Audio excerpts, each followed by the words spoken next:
los versículos del 8 hasta el 10. Dice así: porque por gracia sois salvos por medio de la fe, y esto no de vosotros, pues es don de Dios, no por obras, para que nadie se gloríe. Porque somos hechura suya, creados en Cristo Jesús para buenas obras, las cuales Dios preparó de antemano para que anduviésemos en ellas. Toda la controversia entre Lutero y la Iglesia romana que ocurrió en el siglo XVI giró en torno a en qué manera el individuo puede ser salvo. Luego incluyó múltiples cosas, pero ese fue el centro de la controversia. ¿Cómo o en qué manera el individuo puede ser salvo? Si el creyente es salvo solo por la fe, o si las obras contribuyen a nuestra salvación. Lutero insistía en que Dios declara justo al creyente única y exclusivamente por medio de la fe en Cristo. Mientras que Roma insistía e insiste en el día de hoy que la fe juega un papel prioritario en la salvación, pero que las buenas obras también contribuyen a la salvación. Quiero que me presten mucha atención.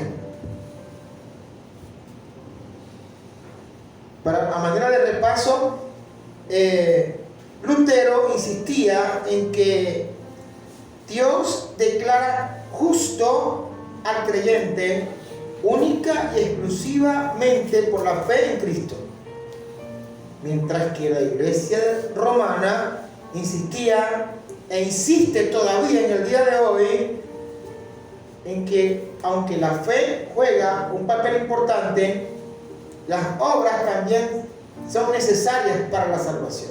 ¿Me estoy explicando?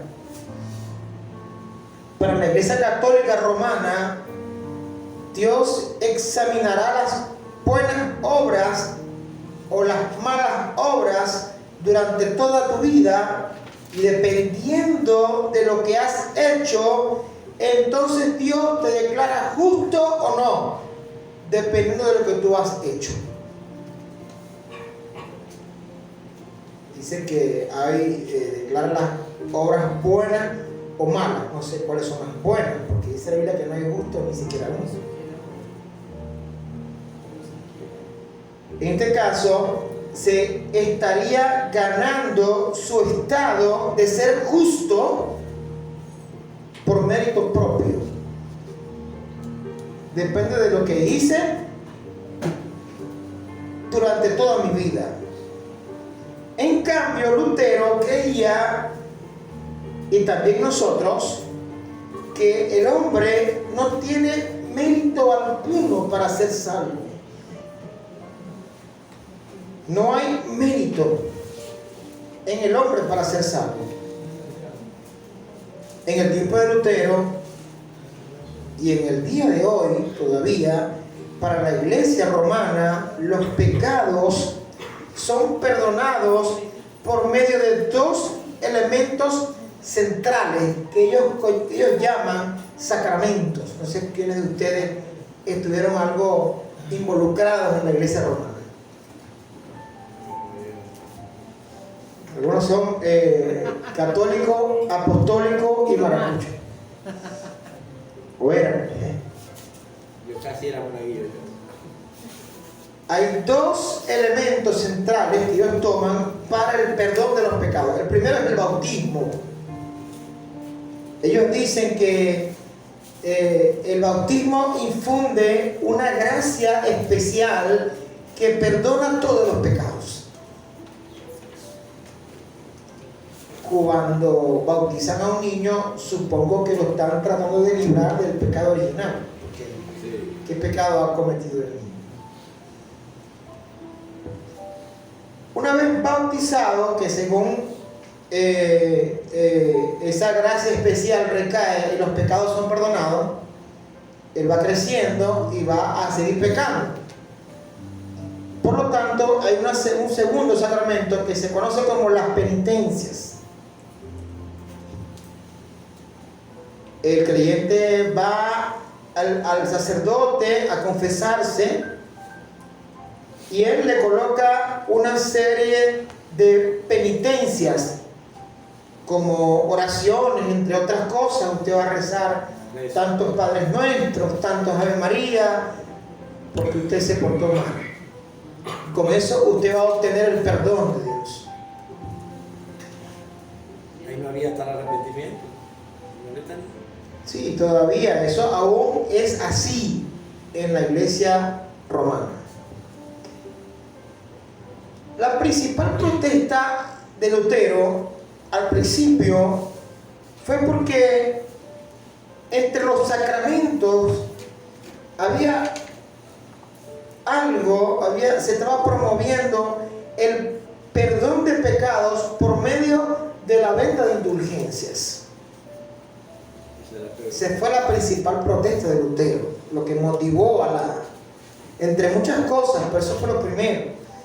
No fue lo primero después, pero fue lo que inició aquello, la protesta contra la venta de indulgencias. Esto consistía en pagar una suma de dinero que otorgaba el perdón y podría extender los días en el purgatorio, que incluso podía extenderse hasta 2 millones de años de perdón, dependiendo de la ofrenda. Lutero veía esto como una falsedad tan grande y por eso hizo la protesta. Se le entregaba al individuo un certificado con su nombre donde era perdonado por un número de días, meses o años, dependiendo de la donación que hacía a la iglesia. Entonces, Lutero veía esto como algo falso, algo que tenía que ver el aporte de dinero entonces era para asegurar cosas en el cielo. O sea, usted va a ser perdonado por 1 millón de años, dependiendo de la ofrenda. Si usted da la casa, bueno, esto no es otra cosa que usar la fe como fuente de ganancia, como está ocurriendo con muchas iglesias supuestamente evangélicas en este tiempo. Ya no para ser salvos, sino para supuestamente hacerse millonarios, hacerse ricos, como por ejemplo en las iglesias que promueven el evangelio de la prosperidad, que están en todas las esquinas, espalda con espalda. Hay muchas. Nunca una falsa doctrina se había propagado tan rápido y por todo el mundo. Nunca. No sé qué es peor. Ya no les importa la vida eterna. Ni siquiera que ellos pagaban para que le dieran perdón en el cielo, ¿no? Aquí no le importa si son salvos o no, sino que se promueve un evangelio totalmente materialista, en el que lo terrenal y lo material es más importante que lo espiritual y lo eterno. Pero ahora eso está ocurriendo dentro del protestantismo. Por eso es que se habla de que hace falta una nueva reforma en la iglesia. Recuerden, cuando hablamos de reforma, hay la tendencia a pensar en volver al principio. En cambio, cuando hablamos de revolución, hay la tendencia a pensar en algo nuevo. No, la iglesia no necesita algo nuevo, necesita retomarlo, ir al principio, volver a las raíces, volver a las escrituras. Es lo que la iglesia necesita. Amén. Roma nunca ha enseñado que la salvación es por obra solamente. No.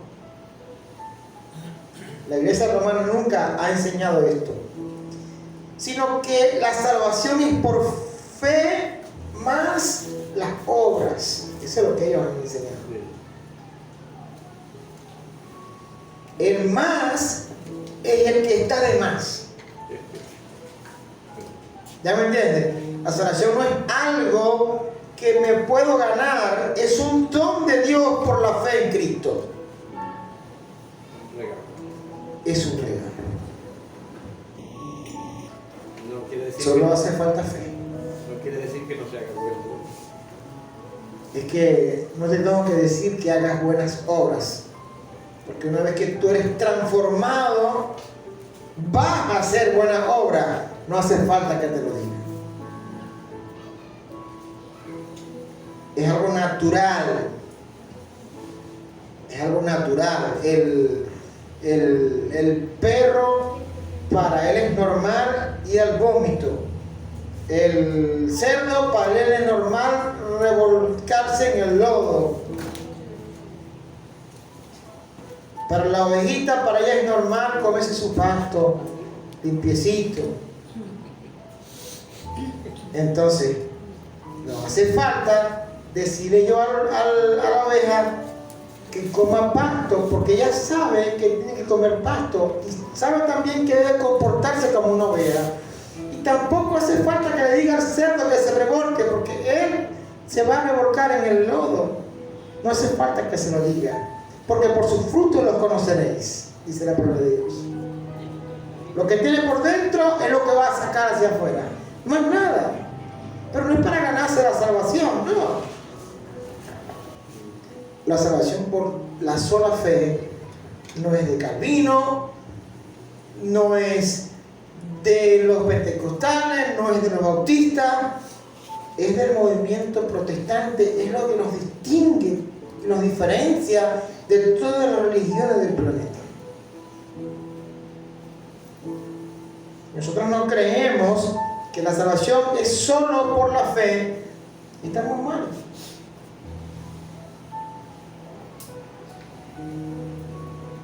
Según Lutero, si una iglesia niega la salvación por la fe solamente, esa iglesia negó la fe cristiana completa, según Lutero.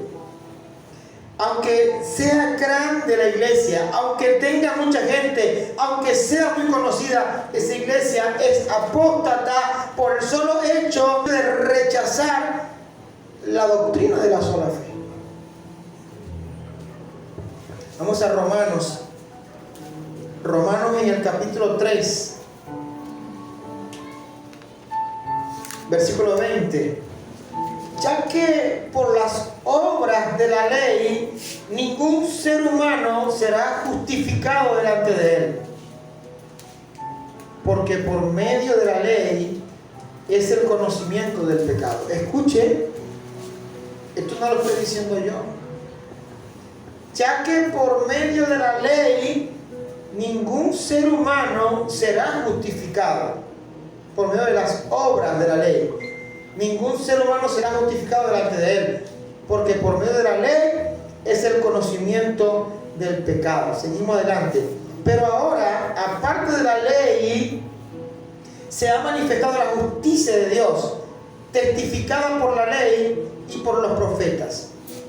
La justicia de Dios por medio de la fe en Jesucristo para todos los que creen en Él, porque no hay diferencia, por cuanto todos pecaron y están destituidos de la gloria de Dios, siendo justificados gratuitamente por su gracia mediante la redención que es en Cristo Jesús, a quien Dios puso como propiciación por medio de la fe en su sangre, para manifestar su justicia a causa de haber pasado por alto su paciencia, los pecados, en su paciencia sus pecados pasados, con la mira de manifestar en este tiempo su justicia, a fin de que Él sea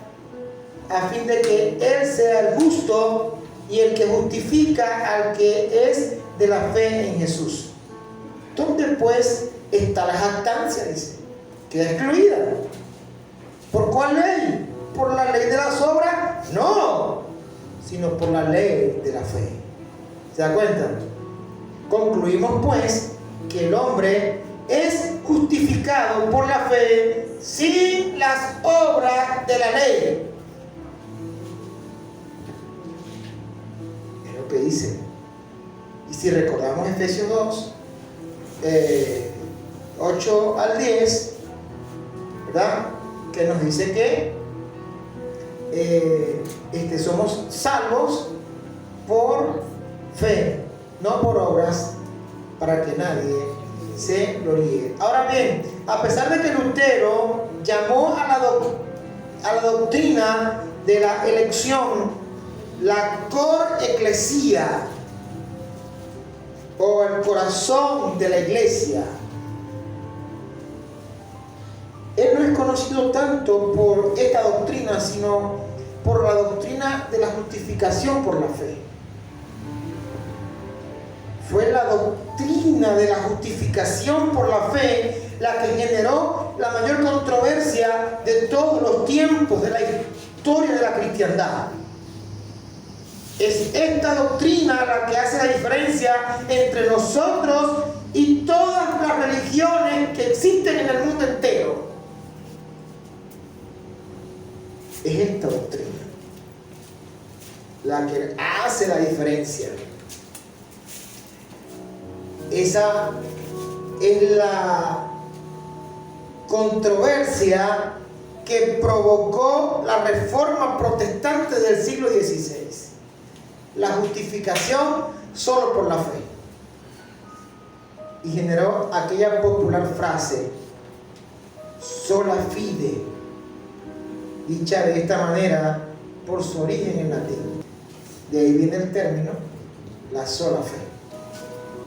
Ahora, el colmo de un protestante sería formar parte de una iglesia protestante y no entender la doctrina de la sola fide, es decir, la justificación por la fe. Sería el colmo de los colmos, como el colmo del zapatero que no sabe arreglar zapatos. El foco de la controversia en la reforma fue la justificación solo por fe. Ese es el foco de la controversia. Y aún continúa siendo. ¿Sabe usted? Usted puede ponerse de acuerdo con cualquier persona de cualquier religión del mundo y cuando llega a Cristo y a la sola fe, ahí no va a concordar con nadie. Porque eso es lo que nos diferencia de todas las religiones del mundo. Así que ese fue el foco de la controversia. Lutero sostenía que esta doctrina es el artículo por el cual la iglesia se mantiene o se cae. Calvino estaba de acuerdo con esto y sostenía que la doctrina de la justificación por la fe es la bisagra en la que todo gira en la iglesia, decía Juan Calvino. La razón por la que Lutero pensaba que otros asuntos teológicos eran insignificantes en comparación con esta doctrina era porque lo que estaba en juego era nada más y nada menos que el evangelio mismo. Así que si usted no entiende esta doctrina, es bueno interesarse por entenderla. Esto podría representar entender el evangelio. Hechos 16, 27 al 30. Despertando el carcelero y viendo abiertas las puertas de la cárcel, sacó la espada y se iba a matar, pensando que los presos habían huido. Mas Pablo clamó a gran voz diciendo: no te hagas ningún mal, pues todos estamos aquí. Entonces, pidiendo luz, se precipitó adentro y temblando se postró a los pies de Pablo y Silas. Y sacándolos les dijo: señores, ¿qué debo hacer para ser salvo? La doctrina de la justificación solo por fe responde a la pregunta del carcelero de Filipos: ¿qué debo hacer para ser salvo? La doctrina de la justificación aborda el problema más grande y el problema más grave del ser humano ante la justicia de Dios. Así que este es el punto. Dios es justo y nosotros no. Si Dios nos evaluara de acuerdo con nuestra justicia, o mejor dicho, si Dios nos evaluara de acuerdo con su justicia, estaríamos perdidos. Porque no somos justos, en realidad. Y eso lo dijo el salmista, Salmo 130.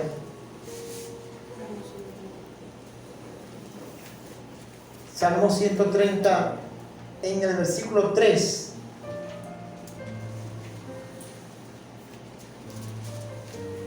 Dice: Jehová, si mirares a los pecados, ¿quién, oh Señor, podrá mantenerse? Oh Jehová, si mirares a los pecados, ¿quién, oh Señor, podrá mantenerse? Si lo leemos en la versión, en la nueva versión internacional, NBI, dice: si tú, Señor, tomares en cuenta los pecados, ¿quién, Señor, sería declarado inocente? Y si vamos a la versión Dios hablado, dice: Señor, Señor, si tuvieras en cuenta la maldad, ¿quién podría mantenerse en pie? Dice el salmista. Muchos de nosotros pensamos que para alcanzar la salvación debemos trabajar duro en ser buenas personas. Eso sería suficiente para enfrentar el juicio de Dios el día que nos toque estar frente a frente con Dios. Ese es el gran problema, que la gente todavía cree que puede abrirse el camino al cielo por sus buenas obras, y están equivocados.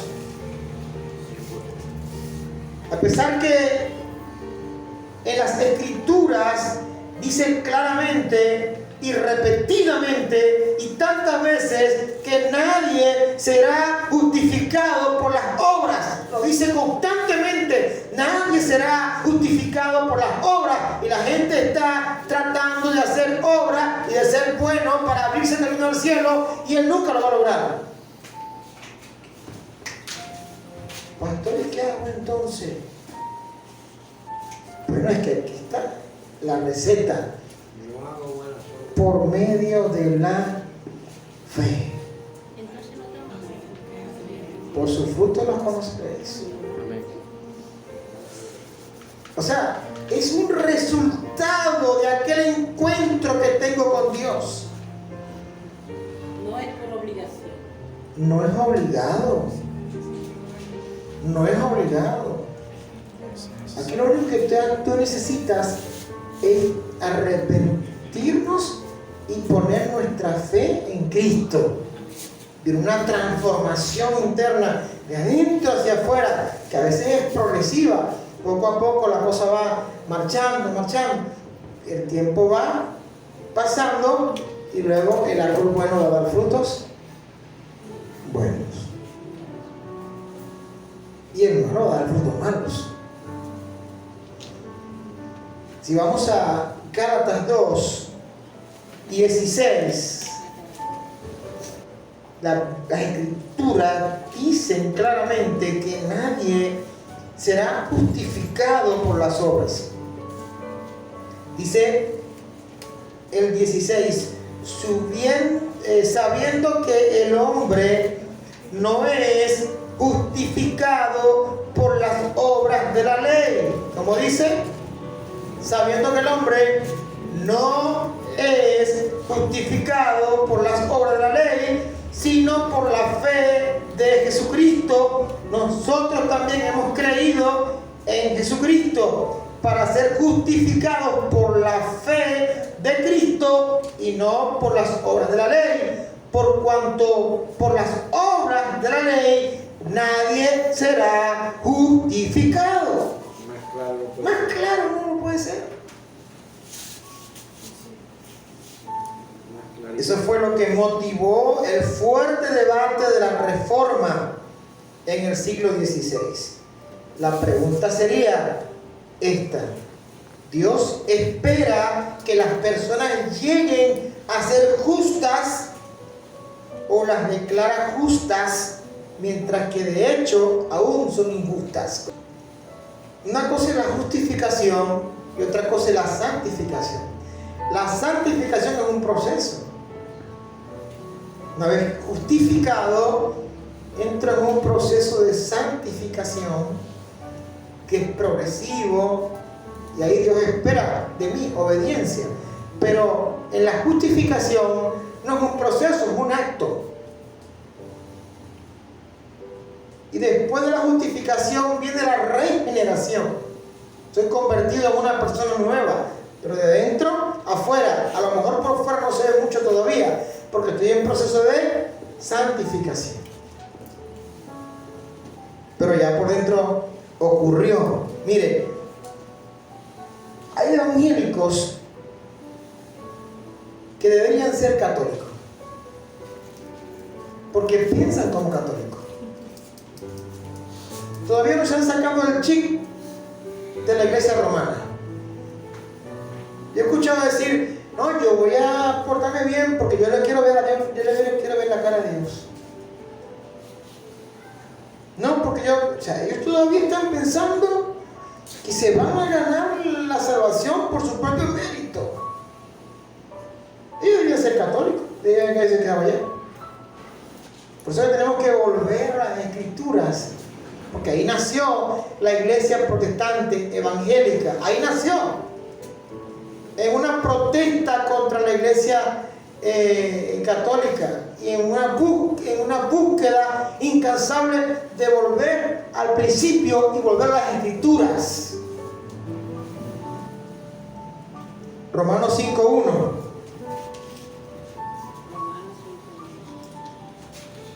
Romanos 5:1 dice: justificados pues por la fe, tenemos paz para con Dios por medio de nuestro Señor Jesucristo.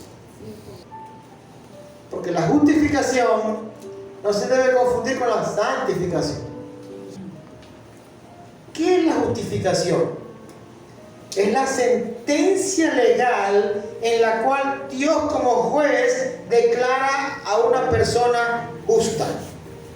Romanos 1:17 dice: porque en el Evangelio la justicia de Dios se revela por fe y para fe, como está escrito: mas el justo por la fe vivirá.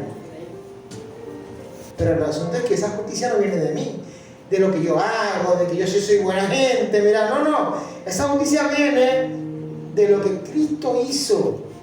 Ahora, somos justos por el mérito de Cristo. Somos salvos por medio de la fe. Esta palabrita "por" también fue motivo de controversia cuando decimos que algo sucede por. Estamos hablando de causa.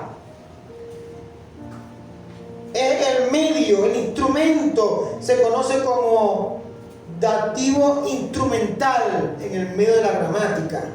El por, la causa. Por significa causa. Si repasamos Efesios capítulo 2, el que leímos al principio, Efesios 2:8 dice: porque por gracia sois salvos por medio de la fe, y esto no de vosotros, pues es don de Dios. Don significa regalo. Diríamos entonces, porque por gracia sois salvos por medio de la fe, y esto no lo ganaron ustedes, no es mérito de ustedes, es un regalo de Dios. ¿Me está entendiendo? Ay, que yo soy bueno, mira, Dios me debe tantas cosas porque yo me porto bien. Dios no nos debe nada. Fue el mérito de Cristo el que me hizo a mí ahora justo.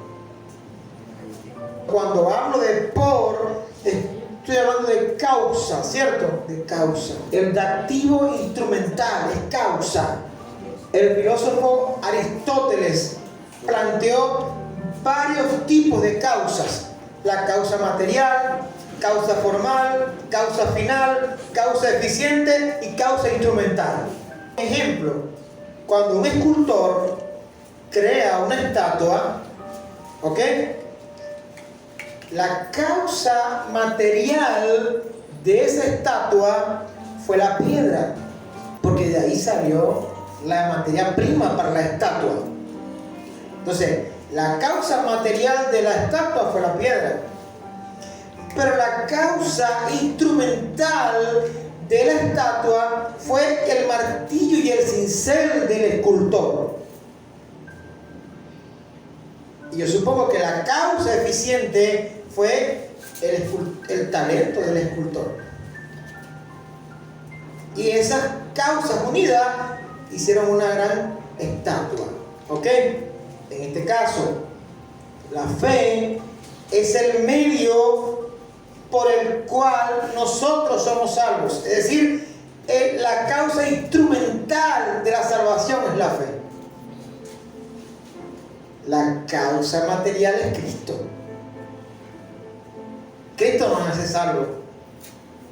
Pero la causa instrumental de la fe, de la salvación, entonces es la fe como causa instrumental. Somos salvos por gracia, por fe. Ahora bien, Dios no hizo borrón y cuenta nueva con el ser humano.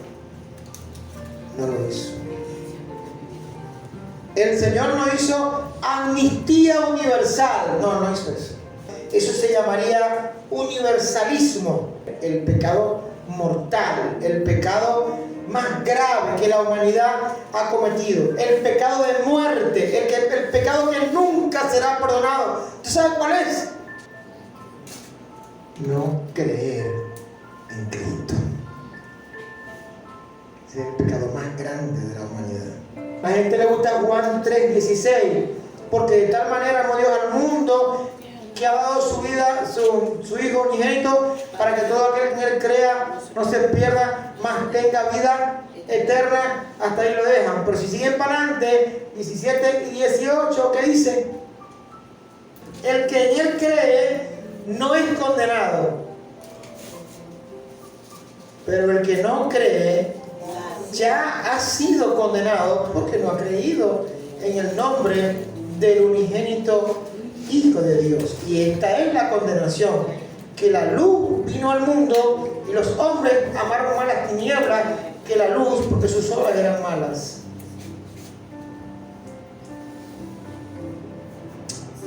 Y la gente lo deja hasta el 16, pero si vamos más adelante nos encontramos con una dura realidad.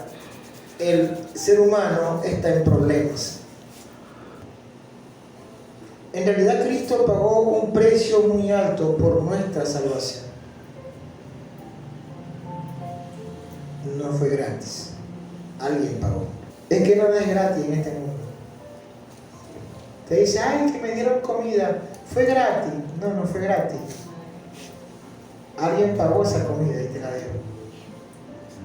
Pero no fue gratis. En realidad Cristo pagó un precio muy alto. Él sufrió la ira de Dios. Cristo en la cruz sufrió la ira del Padre. No por su propio pecado,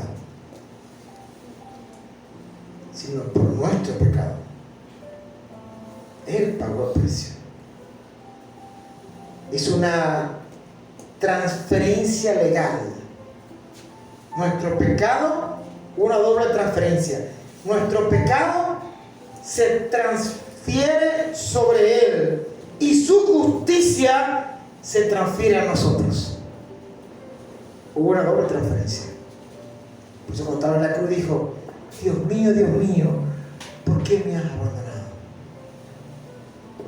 Estaba cayendo sobre Él nuestro pecado.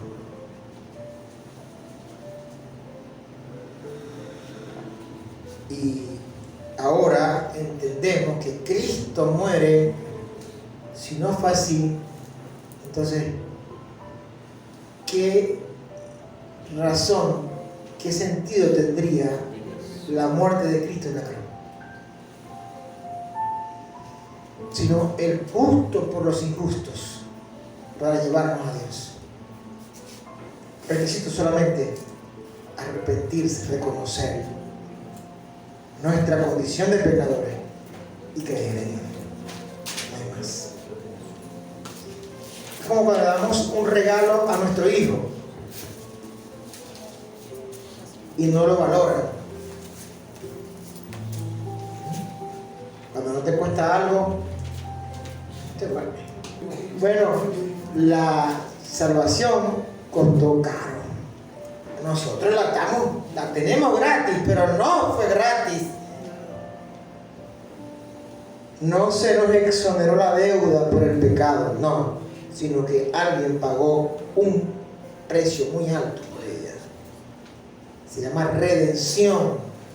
Cuando se utiliza el término redención para ir a sacar, por ejemplo, una joya empeñada, en algunos países usan esa palabra. No, yo empeñé esta joya y la voy a redimir. Sí, voy a pagar lo que debo para que me la devuelvan. El niño del barquito. Él y el papá construyeron un barco bellísimo, un barquito de juguete, y lo pusieron a nadar en la playa. Todo el mundo tenía que ver con el barquito. Era tremendo barco. Flotaba en el agua de maderita. Bien bonito el barco. Y un día se le perdió el barco al niño. Empezaron a buscar por todas partes, pero no había nada que consolara a ese niño. Nada lo consolaba. Y él le compraba otro juguete, un carrito, otra cosa, y decía: no, yo quiero el barco. Salieron a cada tienda. Algo pasó que no saben cómo ese barco llegó a una tienda y estaba en venta. Alguien también lo encontró y lo negoció más adelante. Y cuando llegaron al centro comercial, vieron en la vidriera el barquito, el mismo barquito que ellos hicieron, ahora estaba en venta en un negocio del centro comercial. Y el padre le dijo: vamos a comprarlo, hijo. Y fueron y compraron otra vez el barco. Era su mismo barco, pero lo había recuperado. Y el niño miró al barquito y dijo: ahora eres doblemente mío, porque te hice y te compré.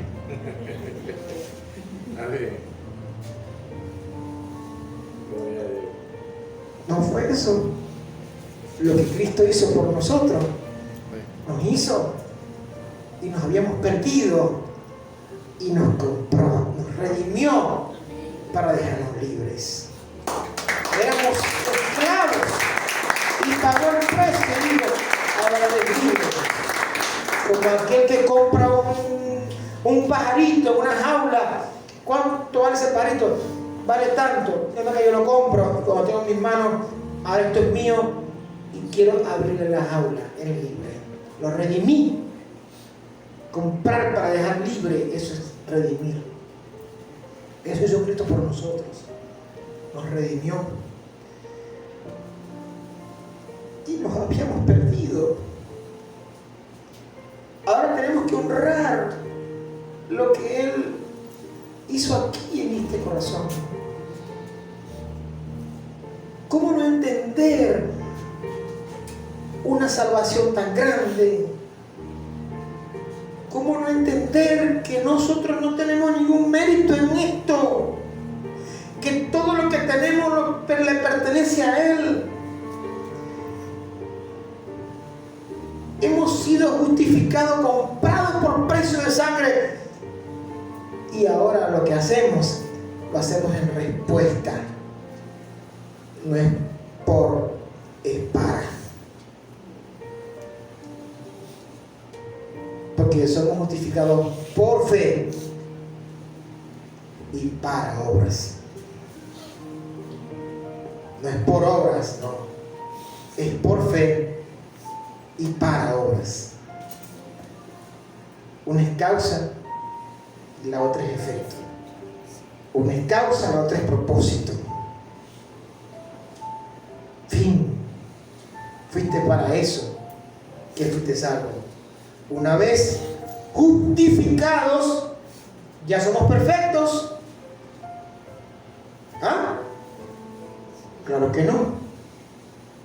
La fórmula de Lutero para esto era una frase en latín: simil eustit et peccator, decía Lutero. Quiere decir que la persona justificada es al mismo tiempo un pecador arrepentido y en proceso de santificación. Pero ya es justo. Es justificado, no digamos justo, es declarado justo, justificado. Este era el problema de Lutero con la iglesia romana. ¿Cómo es que Dios declara a alguien justo cuando en realidad todavía es un pecador? Eso es lo que decía la iglesia romana. Por eso Roma mantiene todavía su postura, y escucha esta frase de Roma: Dios no declarará a una persona justa hasta que esa persona en realidad sea justa. Eso es lo que dice la postura teológica en cuanto a esto de la Iglesia Católica Romana. ¿Puede el hombre llegar a ser justo por sus propios medios? Entonces, ¿cuándo va a ser justo? Y dicen que Dios no va a declarar justo a alguien que no sea justo en realidad. Entonces, nunca va a ser justo. Romanos 3, 10 al 12. Leemos. Romanos 3, 10 al 12 dice así: como está escrito, no hay justo ni aun uno, no hay quien entienda, no hay quien busque a Dios. Todos se desviaron a una, se hicieron inútiles. No hay quien haga lo bueno, no hay ni siquiera uno. Ahora bien, yo entiendo que esta sea la postura de un católico, pues eso es lo que cree la iglesia romana. Pero he visto evangélicos enluchados cuando yo he tratado de defender la doctrina de la sola fe, porque no la entienden. La respuesta protestante a esa afirmación es que no hay nada ficticio en que Dios declare a alguien justo por medio de Cristo. Es el justo por los injustos. Leemos 1 de Pedro 3:18. Dice: porque también Cristo padeció una sola vez por los pecados. Escuchen, es que está demasiado claro en la Biblia. Mire, porque también Cristo padeció una sola vez por los pecados, el justo por los injustos, para llevarnos a Dios, siendo a la verdad muerto en la carne, pero vivificado en espíritu. Amén. ¿Cómo no entenderlo? ¿Cómo no creerlo? ¿Cómo no aceptarlo? Porque la cuestión no es entenderlo, porque yo creo que la Biblia es más fácil de entender que de aceptar. Muchos lo entienden, pero no lo aceptan. Así que es un error pensar que todo el que parte de este mundo va directo al cielo. Eso se llama universalismo. Y no es verdad. Según la Biblia, no es verdad. Porque según las Escrituras, no es así. Esta salvación tan grande solo está disponible para aquellos que se arrepienten y ponen su fe en Cristo, para los demás no.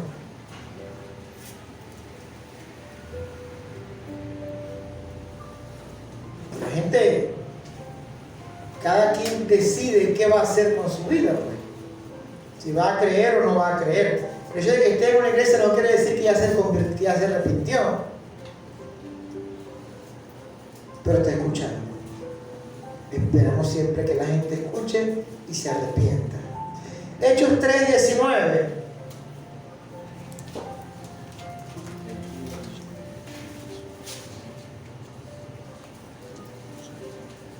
Hechos 3:19 dice la palabra: así que arrepentíos y convertíos para que sean borrados vuestros pecados, para que vengan de la presencia del Señor tiempos de refrigerio. Y Juan 3:16 nos dice que es necesario creer en Cristo, porque de tal manera amó Dios al mundo que dio su Hijo unigénito para que todo aquel que crea en Él no se pierda, sino que tenga vida eterna. Si somos salvos solo por la fe, pregunto, ¿podemos pecar entonces? Ya que somos salvos y la salvación es por fe y la obra nada tienen que ver, entonces ¿podemos pecar? La respuesta es evidente. Podemos, pero no queremos. Esa es la respuesta. Porque el querer llegó a nosotros.